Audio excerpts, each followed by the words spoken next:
felt like Mother was a film that I would enjoy because it was described as a bit of a psychological horror, and that's my favourite genre, or subgenre.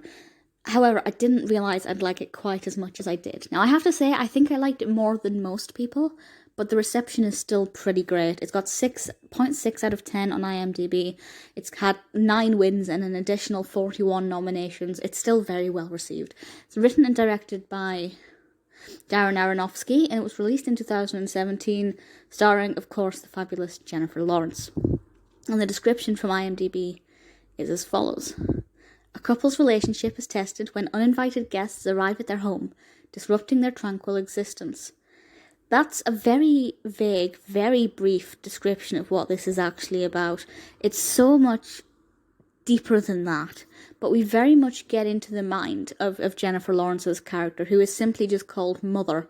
None of the characters have names. We have proper names. We have Mother, him, man, woman, younger brother, oldest son, Cupbearer, damsel, bumbler. Michelle Pfeiffer's in this. She plays woman. Domhnall Gleeson plays oldest son. So straight away, it's setting us up for something that will boggle the mind. But it's actually so raw and so real.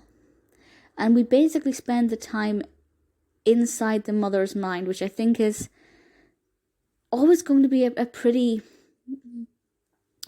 important thing, because when you're following a particular protagonist, or it's told from their perspective, and they begin to question things and their thoughts are spiraling, it can really confuse you as an audience member, but in a good way, because you've got their thoughts and then you start to question your own thoughts. It's a very claustrophobic film. Everything is internal, and yet the world around Mother is a reflection of those internal thoughts, and very much her mental health is at the forefront of this.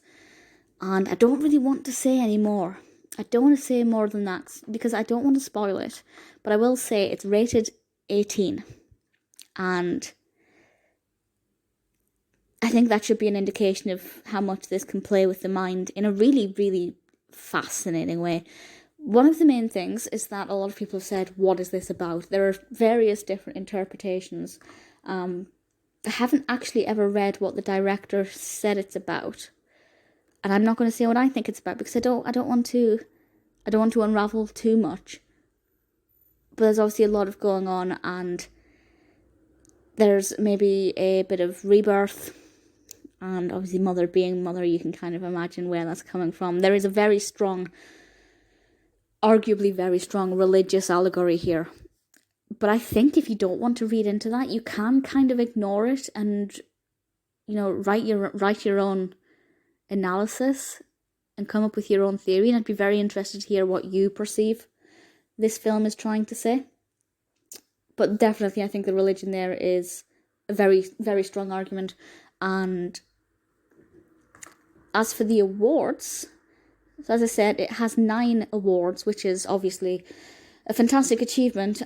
It won the honourable mentions at the Award Circuit Community Awards for Darren Aronofsky. The top 10 of the year international competition at this Cine Euphoria Awards. Favourite actress for Jennifer Lawrence at the Faroe Island Film Festival. Best editing for the Fright Meter Awards.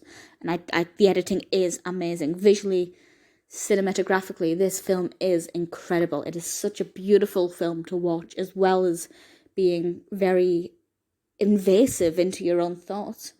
Apparently it won the Campy Flick of the Year awards at the Society of LGBTQ Entertainment Critics. And the trippiest movie of the year at the Golden Schmoes Awards. Yes, I think trippy is a very good word for this. Best sound editing at the Golden Trailer. Best sound mixing at the International Online Cinema Awards. And best actress for J-Lo at the New Mexico Film Critics. It is a phenomenal film. If you haven't seen it, definitely watch it. But my one word of advice is to expect the unexpected.